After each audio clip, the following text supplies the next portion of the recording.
we are, Sveno and Mick. Got my RACQ rescue helicopter flight t-shirt on, which I get just to buy them for the rescue helicopter. I picked up one of my mates out of the bush, crashed his bike, so I always like to support them. So here we are, Sveno and Mick's 54 years of age, almost 55. And it's doing little quick short videos I'll be on just my life as I can remember back in the early days, and it's probably a better view up until this point. So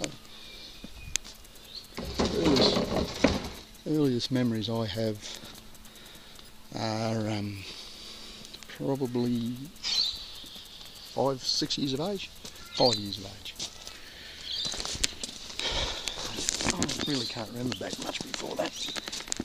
I'm a twin. Bit goes a weed. Yeah, I'm a twin. Twin brother. Not identical.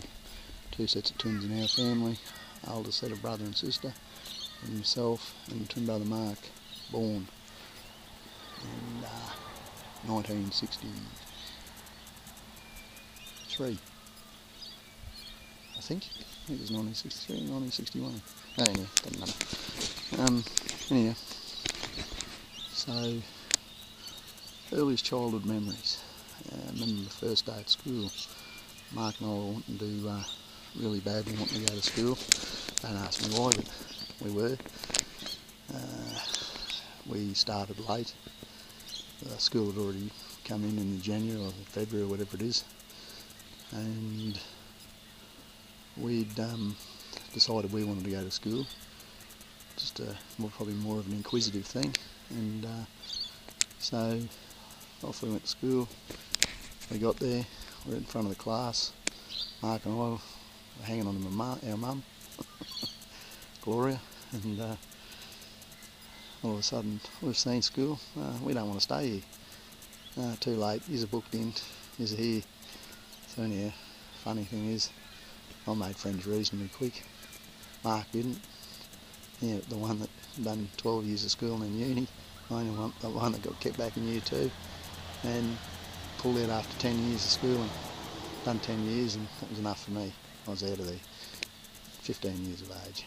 So anyhow, that's an early memory, and also I can remember us going over to hospital. In the hospital, we always used to seem to travel over the hospital a bit.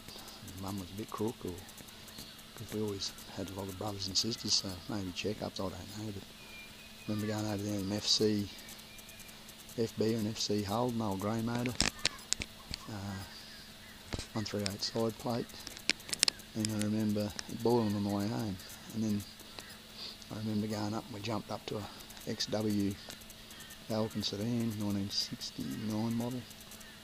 Just what was it?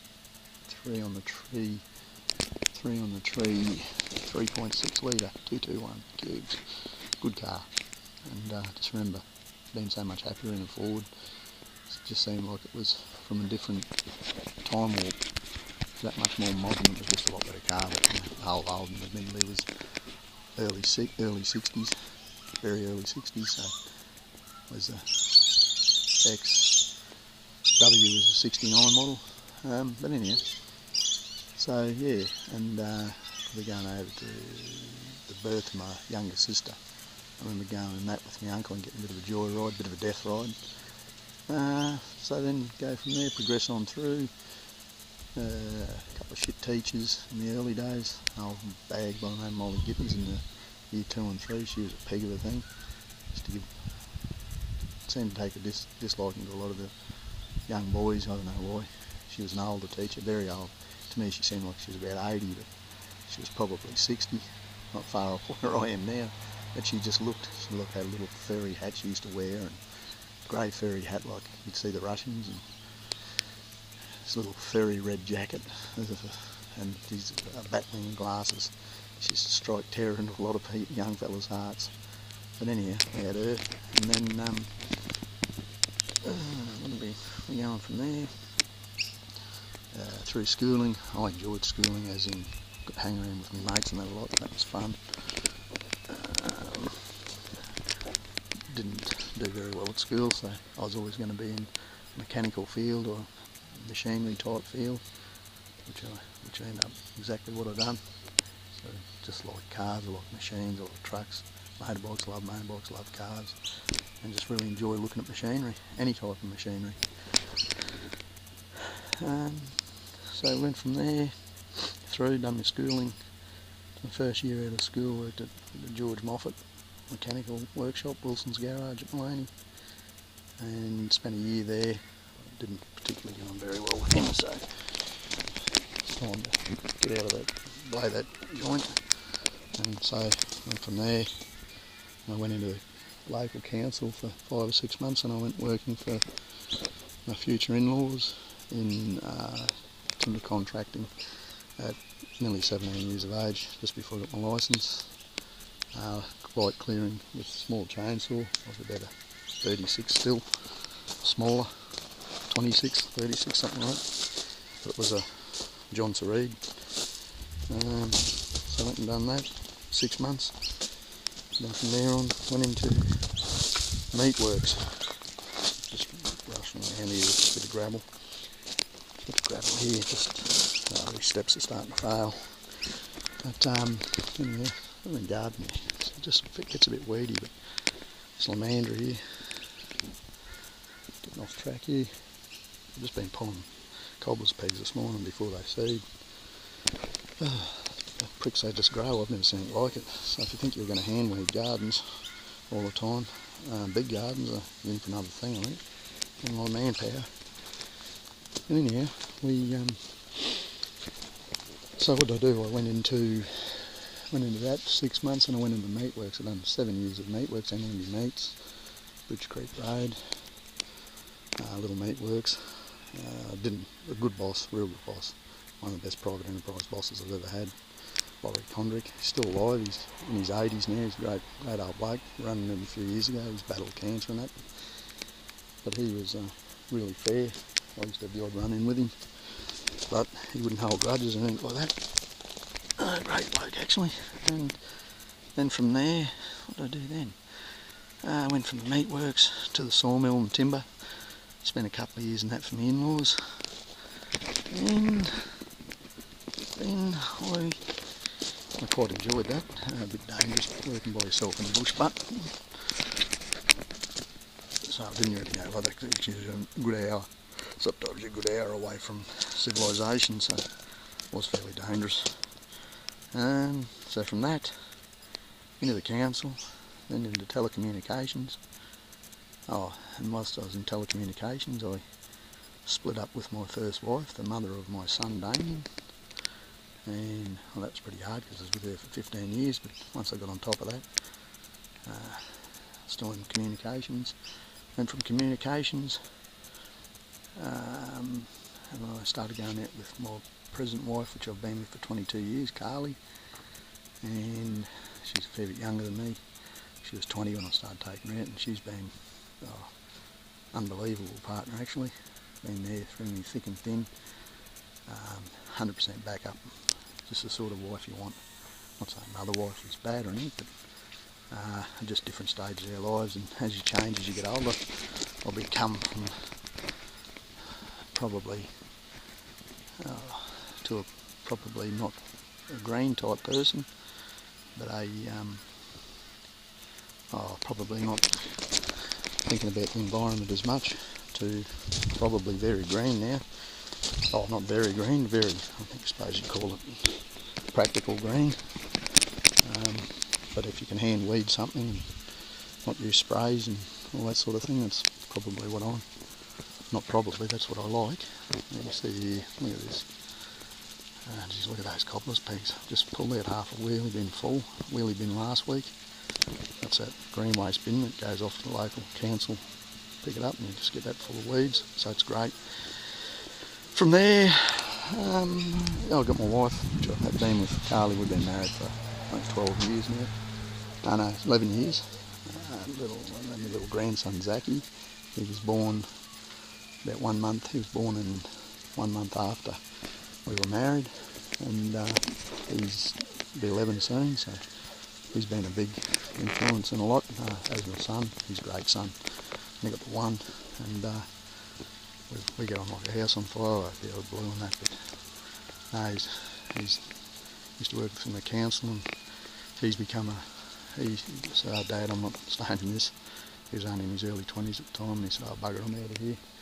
I said, "Oh, no worries, son." So I thought he was making a bad move, but he's since become a carpenter, and then now he's got his own building contractor.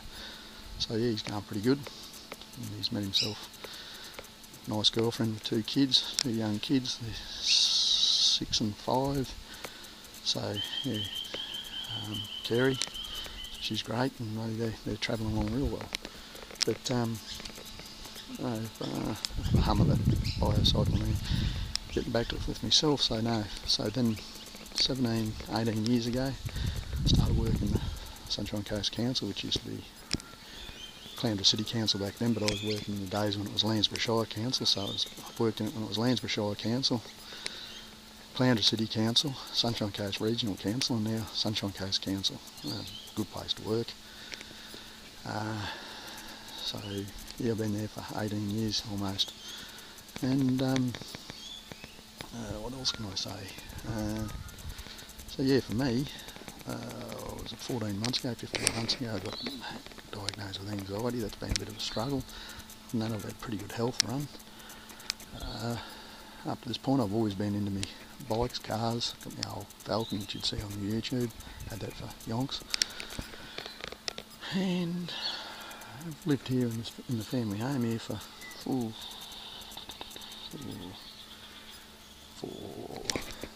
gee, what would it be? 11, 12 years been here. I just rented off my brother and sister-in-law, my wife and I. We sort of treat it as it's our own. And yeah, fairly steep block. You really probably can't get a handle on this, but where are we? So I'm standing on ground level here in the backyard. It's all paved, and I just brush cut all them weeds in. We never ever spray them. So got to do a bit of brush cutting today actually. So there's in my backyard at ground level here, and then at about 1 step, 2 step, 3 steps, 4 steps, you're at 5 foot, not 8, 5/8, 5/7, 5/8, and that's it. Just a bit over one length of this goal post here, and 1.5 lengths. You're at, there's a 6 foot rise by that second post up there. It's a steep back block, and it takes a lot of maintenance. But I mean, it's pretty good because it's pretty well smothers out everything else, but I'm not a big fan of it because it does get snakes on it, but you can just prune it back with a hedge it back. So yeah, to present time, here I am at 2017 and chugging along quite well.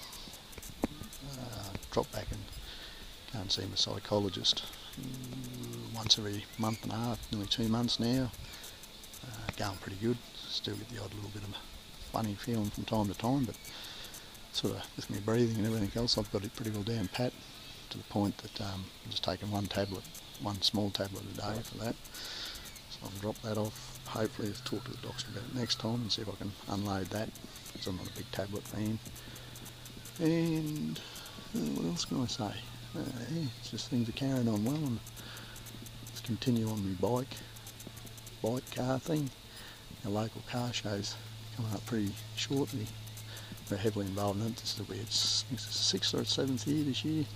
I was heavily involved in it for the first 4 years with my workmate Peter Bunderson, myself and Cole Sinclair. We were the ones that got kicked off. It's for prostate cancer, and to present I think we've donated $60,000 in 5 years. It's 5 years, I think it is. This is the 6th year this year, or this is the 7th. But anyhow, we started off with first year I think we had 150 cars, and this year, last year we had just under 700, but the best we'd done was the year before. We got nearly 800 cars, and some bloody beautiful cars. I'll put a little bit of that up on the YouTube side. It's beginning of next month, July, first weekend in July, so all being good with the weather and everything. We haven't failed the weather yet, so hopefully this isn't the first time, but anyway, I'll put a little bit up on it. And yeah, we get some pretty big known cars there, probably the biggest known cars, apart from just individual cars, like, you know, your really big dollar cars, but we get ex-race cars, which are highly valued in Australia, on the pre-run of V8 supercars. Well, they call improved production, series production, improved production to Group C. Group C cars are worth a fortune. And Bowden's bring up a couple of theirs, and I'll bring up a few of their improved touring cars too. Like they've had Norm Beach's Monaro up here, we've had Moffat's 1973 Australian Touring Car title winning Phase 3 GDHO, we've had Kev Bartlett's number 9 Camaro. I think they're bringing up 2 cars this year, GDHO Phase 4, one in the existence of only 3 left on the planet. There was only 4 made. And it's the actual first completed race car, XA GDHO Phase 4, and apparently also bringing up one of Peter Brock's, the late Peter Brock's, either 78 Bathurst winning or 79 Bathurst winning A9 Extra Runner, which I don't know what price tag you put on either 3 of those cars. Way over $1 million Australian dollars, way over, because for each of them, because one of Bobby Morris's Tirana's A9X's 1979 Australian Touring Car title winner, I think it was 1979, it just sold for only last week with the premium, with the salesman's sales premium, it's $800,000 Australian. And Brocky's, because he's deceased and he was the hero of the day, the Holden hero, I'd say you'd be looking at way over $1 million for the 78 model and the 79 model, because it set a lap record on the last lap and was never headed in the whole race, and got pole by a long shot. I wouldn't even have a clue what they'd put value on that thing. And Phase 4, well, there again, how can you put a price tag on it? But anyhow, that'll be a car show, so I'll get a little bit of short video of those two cars and a quick overview of the other cars. And hopefully we get our 700 or 800 cars turn up, and apparently Fletch from Shannon's has come up this year, classic resto. So that'll be interesting if he comes up, see what he thinks of it, because this is now getting towards one of the biggest car shows in southeast Queensland. So yeah, and but anyhow, that's about my life to this point. It's bloody getting up there into me mid 50s, and then the next thing will be my late 50s, and then I'll be in my 60s before I know it. So I'll just leave it at that, and I'll probably download this because it doesn't come up too bad. I haven't dribbled too much, I don't think. And that's just a quick overview of my life to this point. I could go more in depth, but it's just another life story like anyone else's life story. But there's a lot of funny little things happen, and funny things, you know, probably the odd crude thing I couldn't go into, and rude and crude, and so definitely won't go into that. And yeah, but anyhow, Sveno, Mick out.